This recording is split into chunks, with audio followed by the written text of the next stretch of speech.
Hi, thank you for spending a few moments of your time with me coming from my COVID recording space.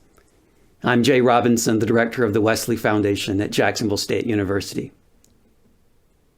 While describing Christ's sacrifice for all, the author of Hebrews writes in the 10th chapter, "Since we have a great high priest over the house of God, let us approach with a true heart in full assurance of faith. With our hearts sprinkled clean, let us hold fast to the confession of our hope without wavering. For he who has promised is faithful. And let us consider how to provoke one another to love and good deeds."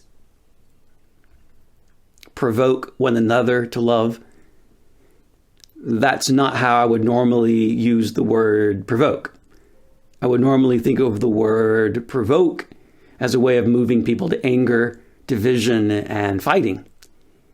And it's easy to provoke people in that way. Just go honk your horn at somebody that you see doing something wrong on the highway. That probably won't correct their behavior. It'll just make them mad. Because we're really primed to be mad. And it's easy to stoke anger and division.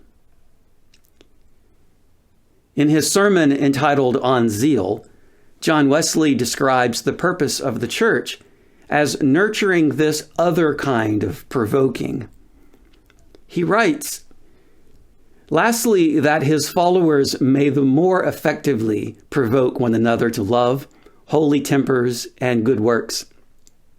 Our blessed Lord has united them together in one, the church, dispersed over all the earth, a little emblem of which, of the Church Universal, we have in every particular Christian congregation."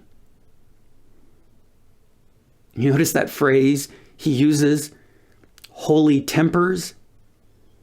I guess that's not the kind of temper I feel when I see people walking around without masks, like nothing's going on.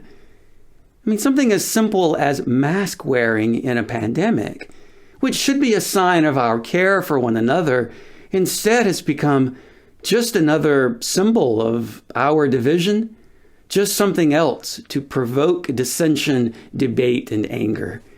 This is the world in which we live, how easily we are provoked. I mean, Facebook has not made its billions and billions of dollars over people sharing cute cat videos. No, it's the outrageous things. It's the constant poking and prodding. It's the sharing of anger and resentment. The things that provoke a sense of disgust are the things that are most likely to be shared online.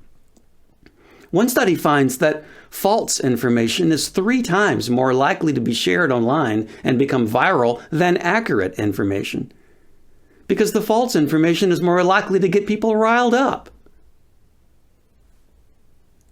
Christ has called us to live in a very different world.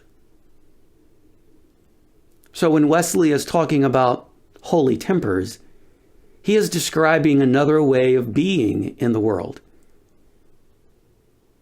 And when he writes about this, he's really describing the fruits of the Spirit: love, joy, peace, patience, kindness, generosity, faithfulness, gentleness, and self-control.